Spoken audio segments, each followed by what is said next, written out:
what was cool for me working with David was watching someone master the action and knowing where to put the camera and seeing the movie edited in his mind as we're going, and then also the care to detail of the actors and the performances and the character construction.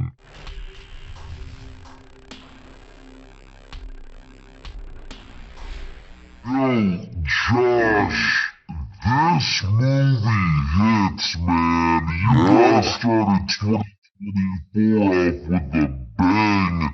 The Beekeeper's the epitome of popcorn action movie, and it feels like a throwback to films like Dirty Harry.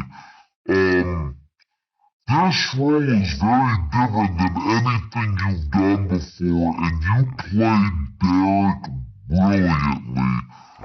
Can you discuss getting into the headspace of Derek and tapping into another side of yourself to portray a character like this? Because this had to be a ton of fun for you. It was so much fun, man. It's been one of the bigger joys that I've gotten to have in a long time of playing a character. And this guy is just so unhinged and out there and out of his mind. As an actor, when you have a character that's that wild, if you do the work of constructing him in a truthful way and find what really makes him tick, you have freedom to kind of just throw caution to the wind and just go for it. And David Ayer, our director, really gave me the space and the support to really go for it. It was so much fun. I absolutely loved it. Now, you had the chance to share the screen with the legendary Jeremy Irons. He's fantastic in this film, too.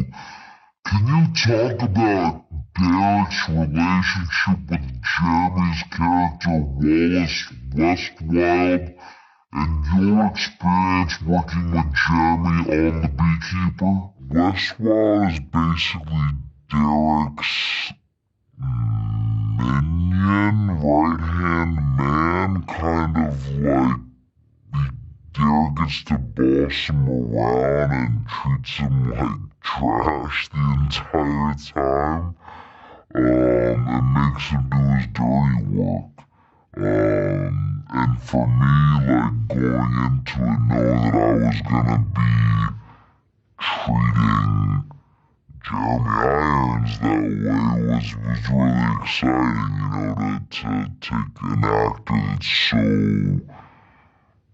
respected and with the gravitas and everything and just be a little punk brat to him the whole time. It was great, and he's a dream to work with. Super funny, really laid back, really nice, and he loves the improv stuff as well. I was definitely nervous in some moments of like throwing some stuff pretty hard at him. But yeah, he took it well. If the film is the queen and the production and the rest of you guys the hive, David Ayer has to be the Beekeeper. Can you talk about working with David on this film? Because his directing style, his action is incredible in this. So can you talk about working with him as a collaborator on this film? David's extremely collaborative across the board with all the departments and everything. He has a very clear vision of how he wants to execute things. And he's an amazing leader, was cool for me working with David was watching someone master the action and knowing where to put the camera and seeing the movie edited in his mind as we're going, and then also the care to detail of the actors and the performances and the character construction. It's very cool to see somebody that really can do all of that. And the movie needed it because I think without the great action, the movie doesn't work, and without the story and the characters, it doesn't work. So he pulled it all together. You recently hit it out of the park with Five Nights at Freddy's, and you recently said they're working on a sequel. I loved Five Nights at Freddy's. It was incredible. What do you want to see from Mike's story next? You know, I think we kind of tap into the world a bit with him playing with the dream world and the reality. So I have a feeling that he's gonna dive deeper into that to try to get some more answers about his brother's disappearance.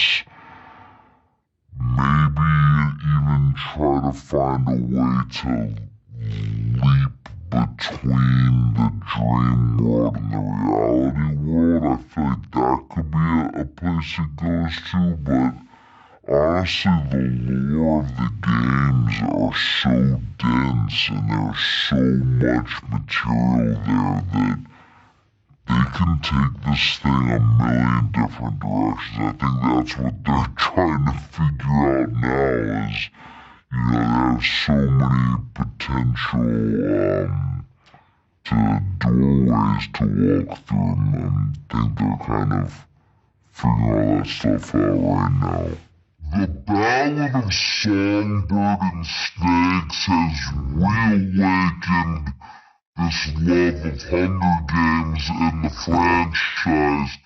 Would you want to revisit Peeta and Katniss's story on screen? Absolutely. Absolutely. I mean, I think getting me and Jen and Liam and Woody and Elizabeth, if we get the whole gang back together, I'm in 100%. Last question I have for you, Josh. What is your favorite Jason Statham movie besides The Beekeeper? I was gonna say The Beekeeper. Well, you took that answer from me. I love The Transporters. Those are great, man, and that, I especially when I was a bit younger, I loved cars and all that stuff, and he's just so badass in that, he's great in everything, though, and it's like, he's a guy that, he does the impossible and you believe that it's possible, so it's always fun to watch him. Well, look, Josh, I had so much fun with The Beekeeper. I want a sequel, I want a prequel, I want to get more of this world. I think it's so much fun, it's incredible. Thank you so much for your time. Happy New Year. Happy New Year, man.